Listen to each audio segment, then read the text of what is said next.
Faranjiin maqaa dubartii Oromoo sabboontuu jedhu moggaafachuudhaan addunyaa irratti dinqisiifannaa guddaa argattee jirti. Switching from Ethiopian language to English, look at what she had to say. Maqaan kee Sabboontuu. Hiya, today we met in Melbourne, Australia. Our diaspora community, Oromo community of Australia, met to discuss the current situation of Ethiopia, specifically Oromia.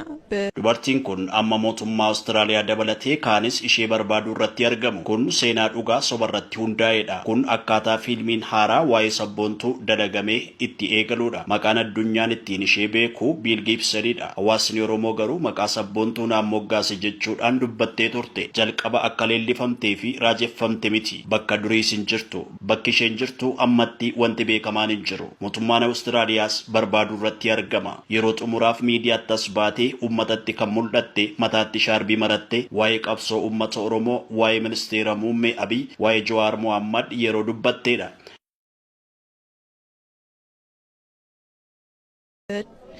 Focusing on Jawaar Mohammed and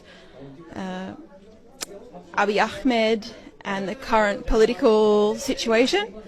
Kunis bara 2020 keessa ija tokko banadhaa rafaa jetteellee gorsitee turte. Haala siyaasa Itoophiyaa keessaa yeroos ture gaafa dubbattu waa'ee dubartii kana miidiyaaleen gurguddaan addunyaa bara 2020 kaasanii dhimma ishee irratti xiyyeeffatanii gabaasuu irratti argamu.